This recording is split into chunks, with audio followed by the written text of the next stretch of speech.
Hi everyone, this is Dr. Heather Austin Roblard, and today we're going to be talking about some of the more popular self-help groups when it comes to addiction recovery.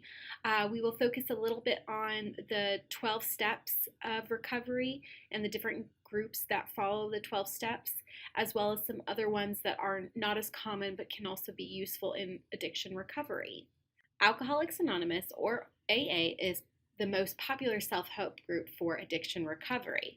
This group is guided and created other groups that follow the 12 steps program and has more members than any other group for addiction recovery. Alcoholics Anonymous is a fellowship of men and women who share their experience, strength, and hope with each other, and that they might solve this common problem and help others recover from alcoholism. The group doesn't necessarily focus on getting sober, but it focuses on maintaining sobriety. So many people might go through a treatment program to get sober, and then they use the 12 steps as a way to maintain their sobriety for their life. In order to maintain sobriety, they attend the 12-step meetings. They go through the 12 steps of recovery, and they also typically have a sponsor or sponsor other people. The members of this group tend to focus on trying to maintain recovery one day at a time, especially in those early stages.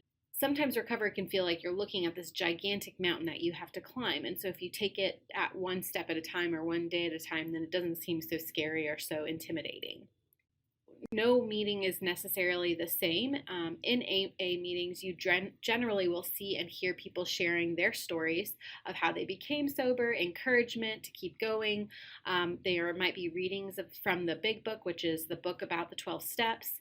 There might be guided discussions about specific 12 steps and celebrations regarding the amount of time that people have had their sobriety. So some of just the back history for Alcoholics Anonymous is it was founded in 1935 by Bill Wilson and Dr. Bob. Bill was in recovery and Dr. Bob wanted recovery. They ended up forming a group in Akron, Ohio, where Dr. Bob is actually buried. Every year, thousands of people gather around Dr. Bob's grave to celebrate these two men and their accomplishments in the recovery field. The Big Book was published in 1939 and is used in most, if not all, of the Alcoholics Anonymous meetings.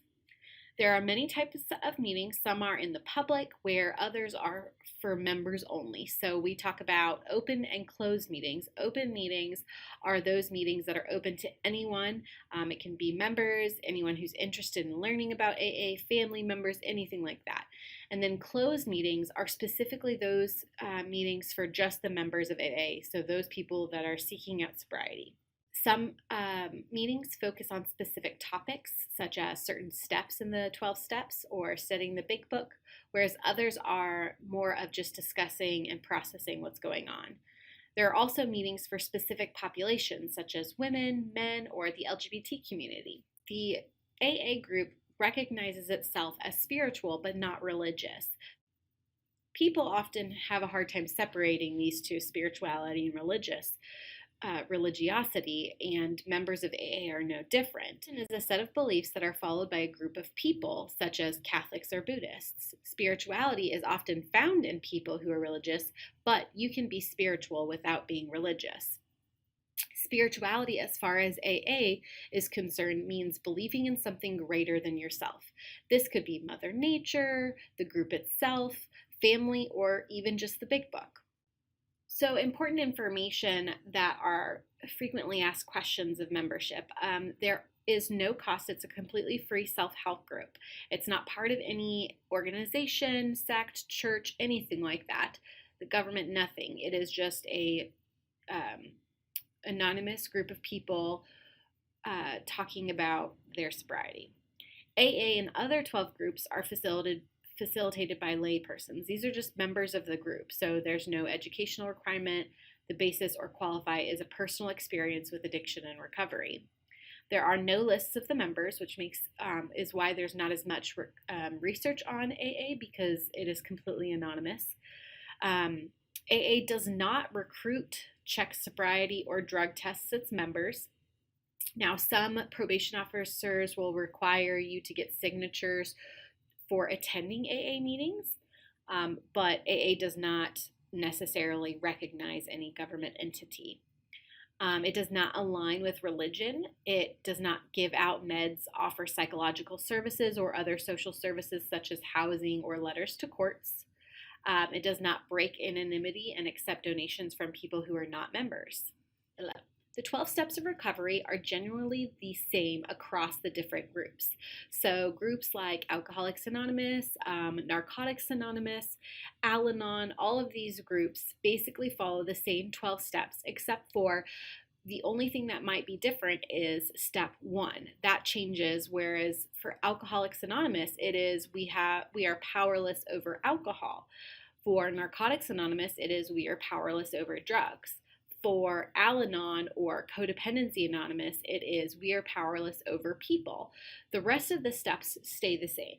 I'm not going to go over too much of these 12 steps as we've done that in previous lectures, but this just gives you an idea of what the 12 steps are. And these 12 steps can be used in all components of your life, which in recovery, we actually ask those individuals to try to use the 12 steps in all areas of their life and not just with their drugs of choice, which is why the 12 steps or AA typically relies on abstinence from all mood-altering substances rather than just abstinence from their drug of choice. The proactive steps is an alternative to the higher power approach, which is often the part that a lot of people have trouble with when it comes to the 12 steps program, AA, NA, Al-Anon, is that higher power piece. So the proactive steps are kind of a way to go around that. It is not necessarily a replacement, but it's a supplement to those 12 steps. So the author of these steps, Serge Prengel, describes them like this. With this new wording and the accompanying commentary, my goal is to describe the steps as a self-directed process, as opposed to a mythical process in which change somehow happens to you. This is about how you can take a proactive role in your growth as a person. I originally wrote these steps for people who, like me, were not part of the 12 steps culture. Over time, when people involved in 12 steps recovery have told me that they find inspirations in these proactive steps, not as a replacement for the wording they are so familiar with, but as a way to gain a new perspective on it. This down-to-earth approach describes a path that is meaningful regardless whether your orientation is secular, non-religious, or spiritual and religious.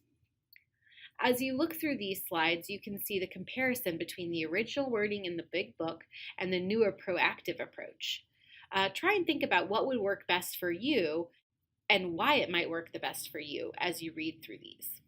I'll read a few for you so you can get an idea. I realize I'm stuck. It makes no sense to keep trying to solve my problems with solutions that aren't working. The original wording in AA is, we admitted we are powerless over alcohol, that our lives have become unmanageable. Or number 3, I shift my focus from being fixated on my problems to making sense of wholeness and contentment in my life. The original wording in the 12 steps is, made my decision to turn our will and our lives over to the care of a higher power as we understand that higher power. Or this proactive step of, I take responsibility for my actions. The original wording is, admitted to our higher power and to ourselves and to another human being the exact nature of our wrongs. You can see how this is just another way of saying it, but excluding the higher power part so that other people who don't have that higher power alignment might still be able to get something out of those 12 steps. I swallow my pride and sincerely apologize to people I've hurt, except when it could be counterproductive. In the original wording, made direct amends to such people wherever possible, except when to do so would injure them or others. I live mindfully paying attention to the motives and effects of my actions. Again, the original wording would be, continued to take personal inventory when we were wrong and promptly admitted it. So as you can see, all of these work very well in a line with the 12 steps and is a way to help those members who may not find any connection to a spirituality or to a higher power. As I've mentioned previously, there are multiple groups that follow this 12 steps program. Gamblers Anonymous, Narcotics Anonymous, Cocaine Anonymous, Sex Addicts Anonymous, Eating Disorders Anonymous, Self Harm Anonymous. All these groups were developed using the 12 step model approach. Despite the criticism and flaws of the 12 steps, this program is still the most loved and used method for staying sober. It also happens to be the most successful method. We've also learned in this class that addiction is a family disease. So if the individual is getting recovery, then the family also needs to find recovery as well. And more research is pointing to this, that it can't just be the individual with the addiction who is going and getting help. So now there's a lot more 12-step groups for family members specifically. Because a lot of family members do want to know, what can we do to help our loved one get the help that they need and maintain their sobriety. And really the only thing that the family members can do is find recovery themselves, because they don't have control over their loved one. So these are the groups for the family members of addicts and alcoholics. These groups are used to garner support for those that are not addicted but still experience those impacts from the addiction. There is Al-Anon and Alateen, and adult children of alcoholics, and then Families Anonymous. These all provide 12-step groups. They go over the 12 steps. You can find a sponsor with them. Basically, you can do the same things that somebody in AA or NA would be doing, but it's specifically for the family members. They're extremely helpful. So besides the AA, although it may be the most successful, there are plenty of other self-help support groups that have developed in contradiction to the 12 steps, or people that didn't find the 12 steps helpful. They've created these other groups that they think are more beneficial for those specific people. And again, whatever recovery works is the good recovery. So they don't hold the same value as AA, or some of them don't hold like specific values of AA, but everyone is different and unique, and because of this, these other groups may be better options for them. Smart Recovery, or the self-management and recovery training, these use principles from the cognitive behavioral therapy model and rational emotive behavior therapy. It teaches them new skills, and they don't necessarily believe that you need a higher power or spirituality in order to maintain sobriety, whereas the 12 Steps group does feel like you need something greater than yourself. Women of Sobriety, they address the unique issues for women that may have barriers to their recovery, such as low self-esteem, depression, guilt. Moderation Management believes that drinking is not necessarily an addiction, so it doesn't follow the disease model. It actually believes that it's a bad habit and support those who want to drink moderately. It's not intended for those who experience significant withdrawal symptoms or that might have physical or medical conditions. Again, I want to reiterate, what is important is that somebody finds recovery, however they define that, whether it's through the AA or 12-step programs or some alternative method. It makes no difference as long as the addict can regain their life and reduce the problems that they're having because of their drinking and drugging. When working with people who are struggling to get clean, remember that we are support and guide them through the journey. We're not the control.